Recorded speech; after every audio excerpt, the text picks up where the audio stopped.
या मृत्यूलोकात जीवन नावाची संधी प्रत्येकालाच मिळाली, पण प्रत्येकाला जीवन नावाची संधी कळाली असं अजिबात नाही.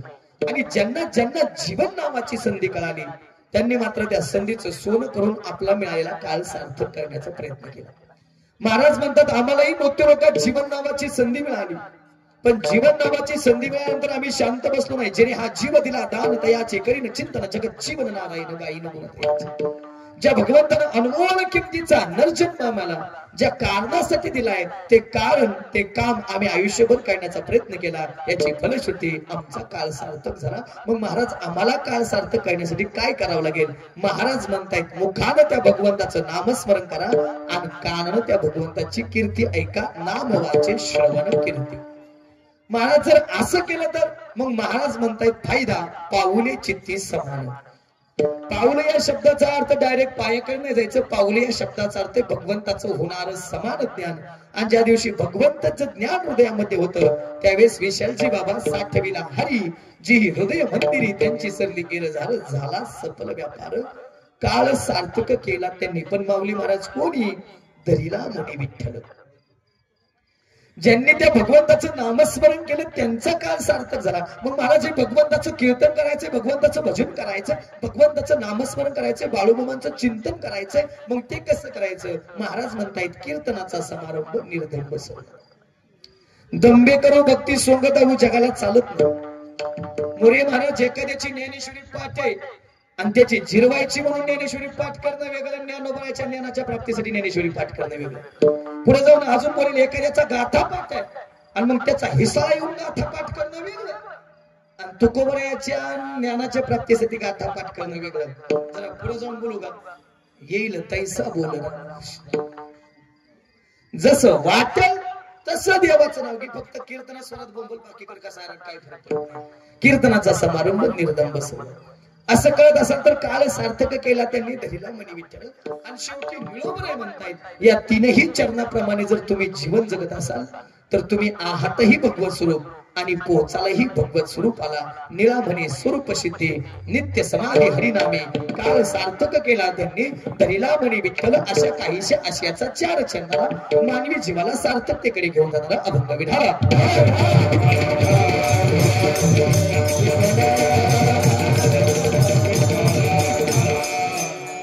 माझ्याकडे अगदी वेळ कमी, मला 9:15च्या आसपास थांबायला सांगितलंय. त्यामुळं इतर फाटी न फोडता डायरेक्ट बाळूमामाचं चरित्र आणि अभंगाकडे वळतो. अभंगाची मेन भूमिका आहे सार्थकी जीवनाची. बसलेले जरा लक्ष द्या. अभंगाची मेन भूमिका आहे सार्थकी जीवनाची. आणि बाबा सार्थक गोष्ट तेव्हा होते ज्यावेळेस जी गोष्ट ज्या कामासाठी मिळाली त्या कामासाठी वापरली जाते. तुम्ही सगळे माझ्या पुढे बसलेले साहजिक सगळे शेतकरी असाल, जरी गायक वादक कीर्तनकार कीर्तनकारांचे वडील सगळे जरी आपण असलो तरी सुद्धा आधी आपण कोण आहेत? शेतकरी, बरोबर ना? पुढे बसलेले. मला एक सांगा, आपण बियाणं आणतो, बियाणं कशाला हो? कशाला आणतो? बोला गे. बियाणं आपण कशाला आणतो?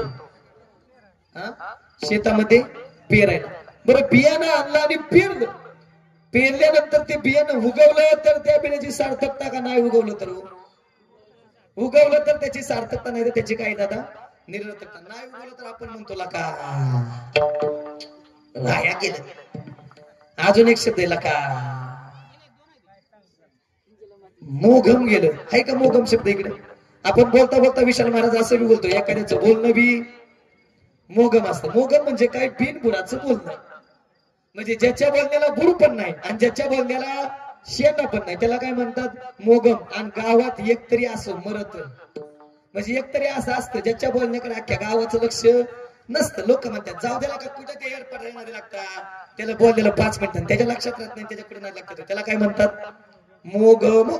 मी बी मोगम बोलत नाही, गीतीने शब्द वापरला मोघाशा मोग कर्म. आणि ज्ञानोबराया सुद्धा ज्ञानेश्वरीच्या 9व्या अध्यायात, बरोबर ना? ज्ञानोबराया सुद्धा ज्ञानेश्वरीच्या 9व्या अध्यायात 172 क्रमांकाच्या ओवीत मोघ शब्द वापरतायत. माऊली किती गोड बोलतायत बघा. या लागे जन्म लेते मोघ जैसे वार्षिवने मेघ का मृग जलाचे तरंग तरुणीच पहा.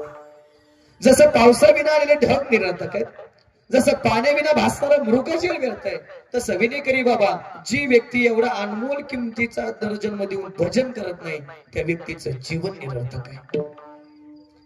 तस्य जन्म निरर्थक. अजून सोपं पटवून देतो. आता पावसाळ्याचे दिवस संपले, पण पावसाळ्याचे दिवस घराच्या बाहेर निघायचं म्हणलं की माणसाला आठवण होते. ती म्हणजे कशाची? छत्रीची. आता तुमच्या गावातला इथला एखादा गृहस्थ नात्यापुत्यामध्ये असं एखाद्या मॉलमध्ये गेला, छत्रीच्या सेक्शनला गेला, आणि छत्रीच्या सेक्शनला गेल्यानंतर त्या छत्री विकणाऱ्याला विचारलं, दादा मला छत्री पाहिजे हो. त्यानं सांगितलं आहेत ना. किती? भरपूर प्रकारचे आहेत. मला जर दाखवता का? 3 प्रकारच्या छत्र्या त्यानं पुढे ठेवल्या. दादा पहिलीची किंमत 500 रुपये, दुसरीची किंमत 1000 रुपये, तिसरीची किंमत 3000 रुपये. दादा जसं या छत्र्यांच्या किमतीमध्ये बदल होतोय तसं याच्या गॅरंटी वॉरंटी मध्ये सुद्धा बदल होत असणार.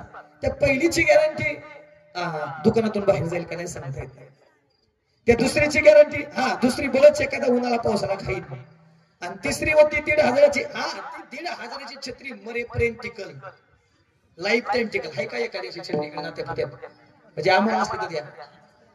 तो म्हणला, दादा आतापर्यंत लाईफ टाइम टिकणारी छत्री मी बघितलीच नाही.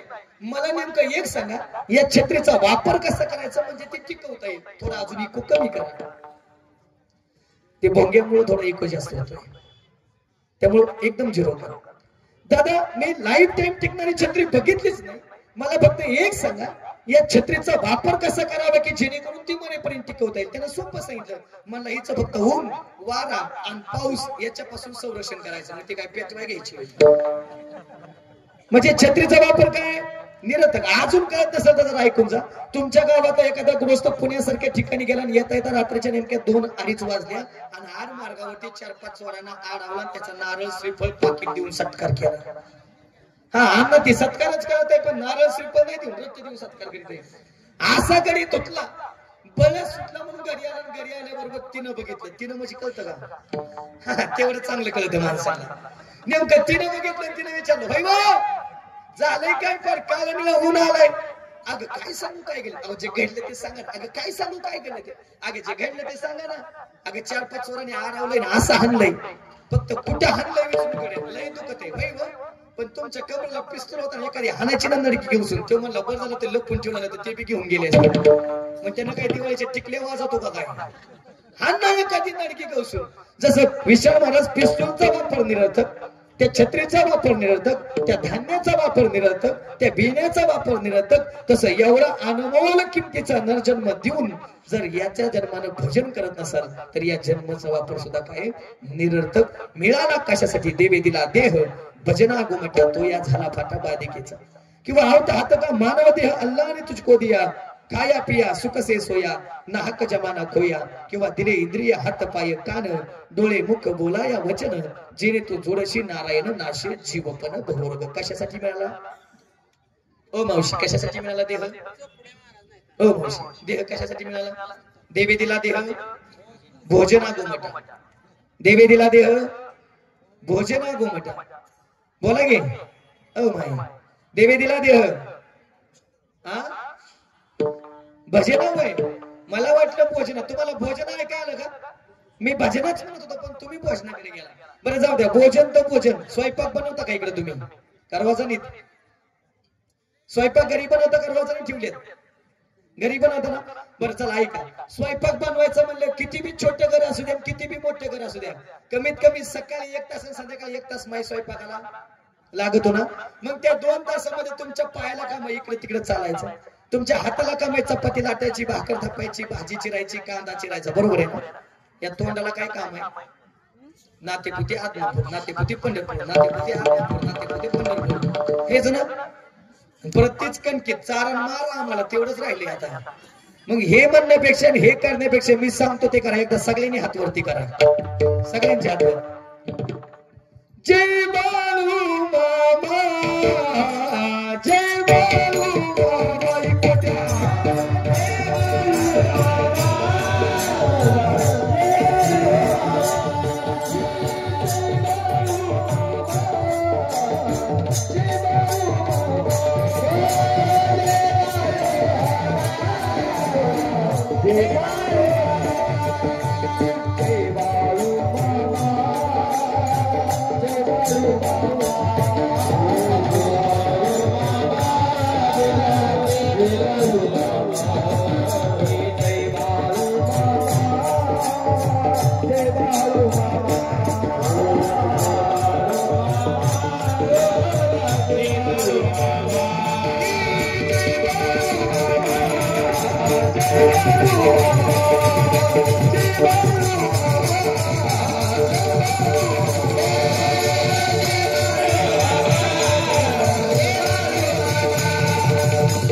गोड वाटते नाही ऐकायला मग आम्हाला मनाई किती भारी वाटत असेल.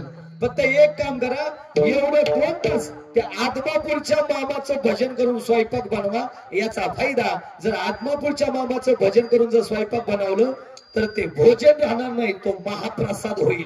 आणि ज्याच्या घरी असा महाप्रसाद खाला जाईल का त्या घरी साक्षात माझा आत्मापूरचा मामा आल्याशिवाय राहायचं नाही.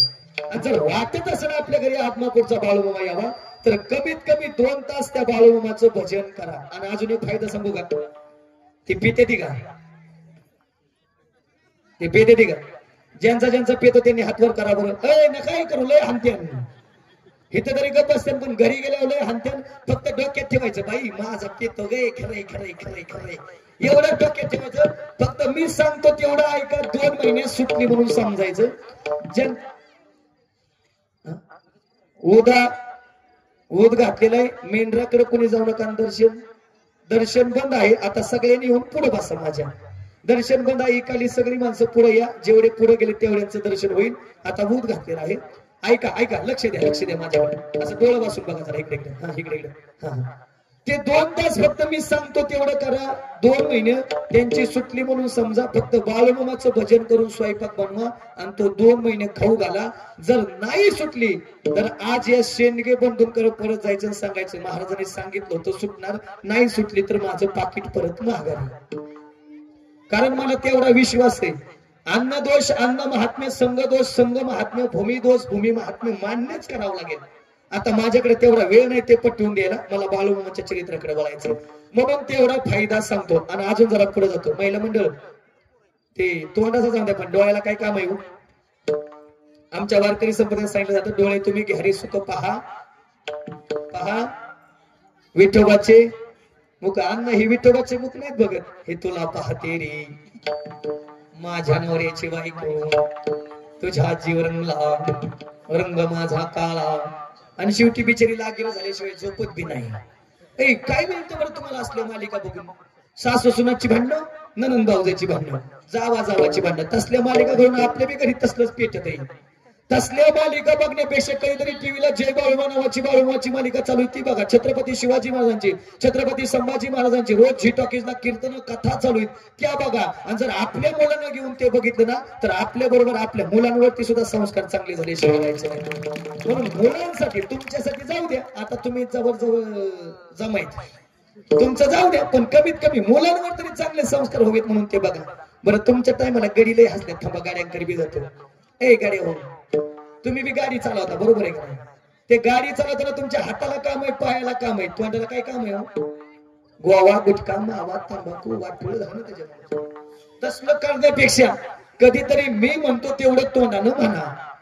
मामा माझा इकुल तयार आहे. मामा माझा मामा माझा माझा मामा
कधीतरी या जगातल्या आपण प्रत्येकाला माझं माझं म्हणत असतो, कधीतरी त्या आदमापूरच्या मामाला माझं म्हणा. आणि जर आदमापूरच्या मामाला तुम्ही माझं म्हणला ना, तर निश्चित एक दिवस या नारदाच्या गादीवर सांगतो असा जीवनात येईल की आदमापूरचा मामा आपल्याला त्यांचं म्हणल्याशिवाय राहायचं नाही.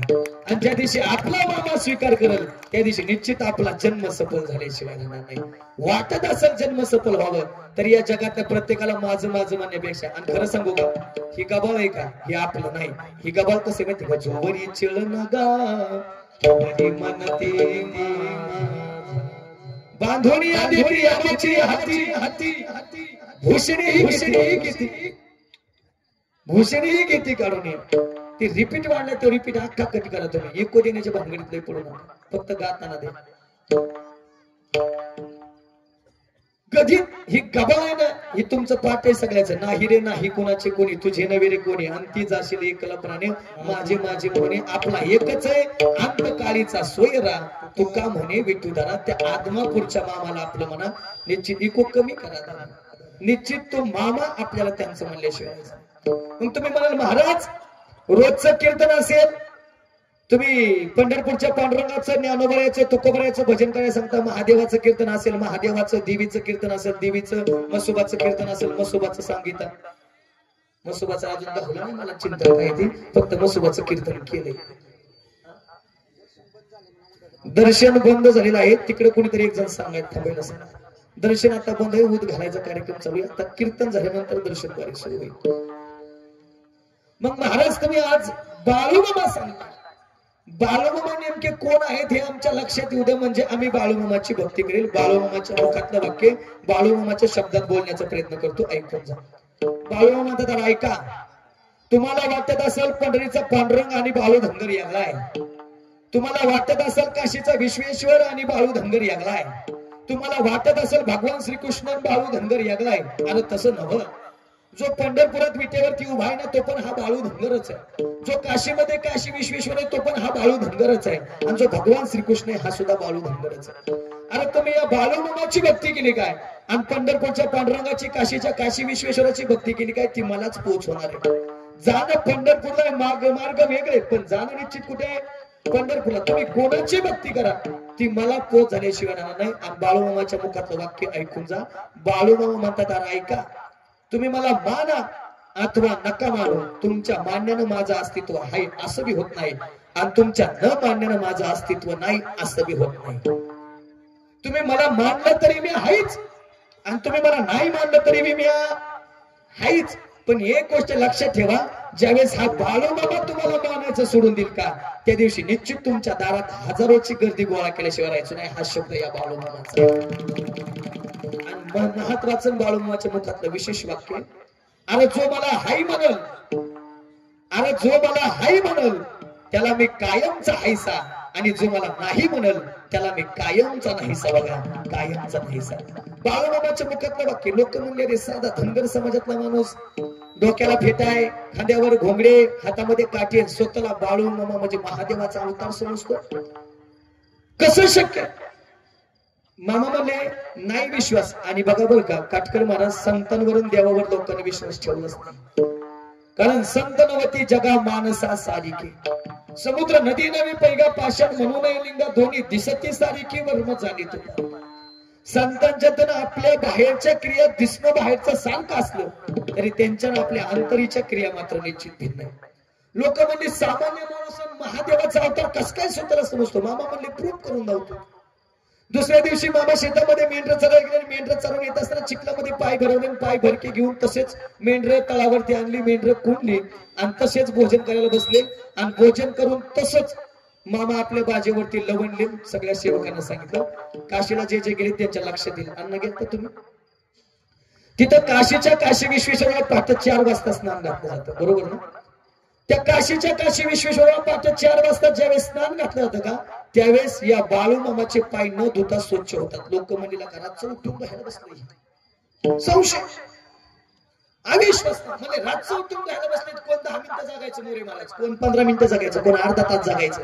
आणि बरोबर पहाटेच्या 4 वाजल्या आणि 4 वाजल्या बरोबर मामाच्या पायावलं त्यांनी पांघरून काढलं. जसं मामाच्या पायावलं पांघरून काढलं तसं मामाचे पाय न धुता देखील अगदी काचेसारखे स्वच्छ दिसले. आणि यावरून त्यांच्या लक्षात आलं साक्षात बाळूमामा महादेवाचा अवतार आहे.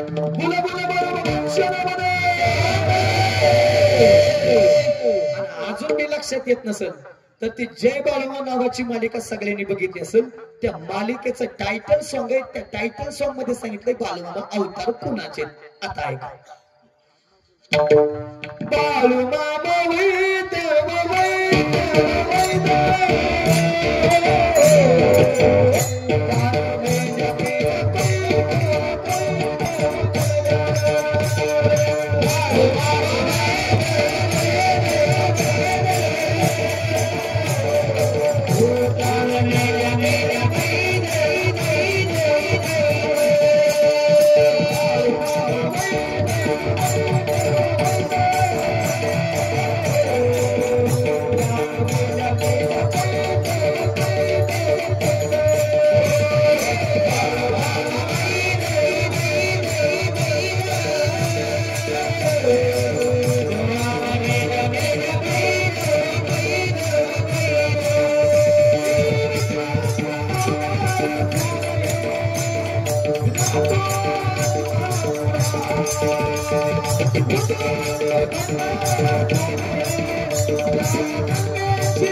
मालिक